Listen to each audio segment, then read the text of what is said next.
When I walked into the bar, you know, there was no strip or nothing at the front, it was just sand. And then there was Brandon Block and Alex P off their knackers in the bar, and Carl Cox was hanging out on one side and Sasha was on the other. And so I just came in and I dropped the tunes, and then Javi, who was a good friend of mine for a couple of years already, was like, you come with me, you play in the bar, you're the resident.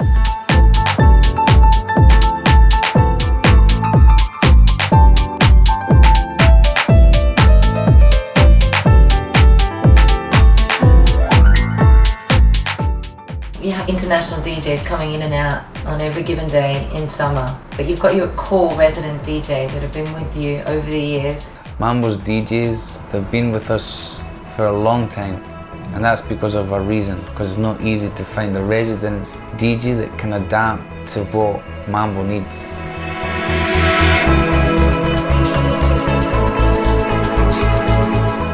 It's the dream gig for me. I mean, I've played in more than 80 countries, and the gig I love the most is here.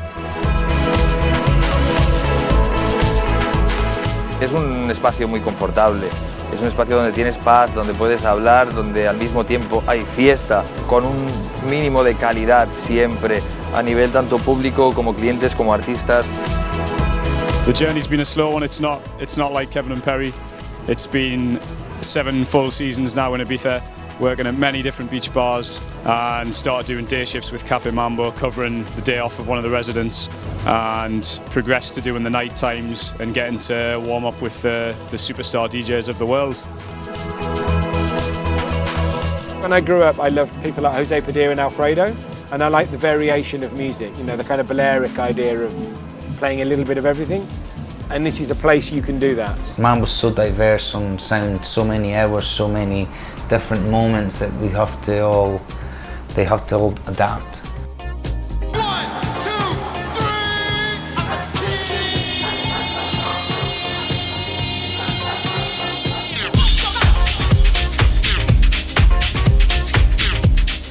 3. Jason Bai, for example, is an amazing DJ. He's been with us from the beginning. He played a set that my dad loved back in 95.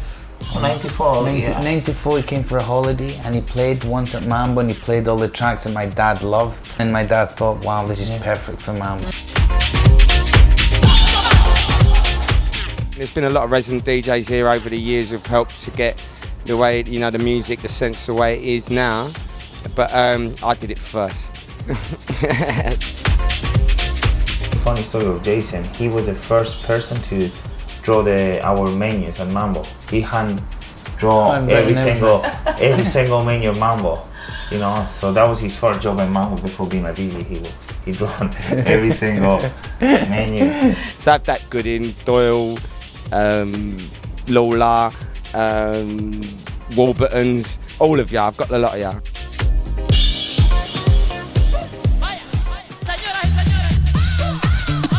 Our second resident was Steve Lola. He used to play over the daytimes, many daytime with no t-shirt, very chill.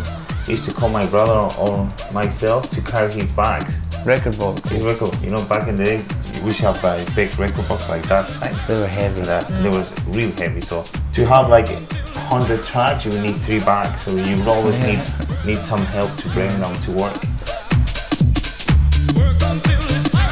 In more recent time, we've had Andy Baxter playing. He gives a very Latin vibe to the terrace, you know, and he loves movie soundtracks too, which we love, and my dad loves, you know, movie soundtracks. So he'll play some of the mafia tracks.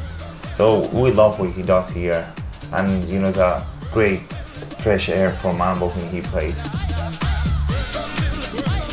Pete Gooding has been with us for many years, like 15, 16 years now. And he's done our 20th anniversary compilation. It's been our dream compilation. We've done it with Universal, and it's got all the tracks that's been getting played for 20 years at Mambo. Many good sunset moments on that CD. I just pick records that I've played over the years, not just me, a lot of the other DJs that influenced me, Danny White and Andy Warburton, they play great music, and I kind of pick up on a track here and a track there. Really feels like being here. That was what I wanted to get. Guys, we've watched day become night since we've been sitting here chatting. I think it's a nice moment now to talk about those sunsets and that moment, you know, when a DJ is in the booth and he's playing that track. When this track is played in the right moment, like you can see all your hair going up, you know, it's like... We've seen people crying at Mambo. We've seen people proposing at Mambo with the sun going down to this music. Yeah, not even like, expected proposal, they just propose. Yeah, it's just like... it's so great, the moment, like people say, I'll marry you. You want to marry? Go on then. Go on then. You know, that's how special it is. I think I first started coming to Cafe Mambo the first time I ever came to Ibiza, which was like, gotta be sort of late 80s, you know, and it was the place to come, you know, to see the sunset. Everybody came here, you know. I mean, Mambo is one of those places which kind of took over from Cafe Del Mar as the place to go for the sunsets. I mean, you've got that DJ behind there playing that track at that time. There's nothing quite like it. It's magic. We've been seeing them for 20 years and we still like stop every time that there's a good sunset to watch it, and it's like, wow, how lucky we are.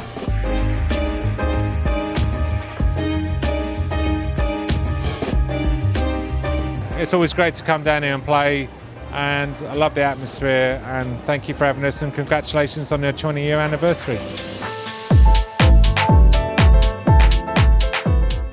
Every year for us it's very special. The first time that Pete Tong comes and gets on the mic, and it's like, wow, for us it's a gush pimple moment. Yeah. You know, it's like, wow, the summer has started. Hey Mambo, how you doing out there?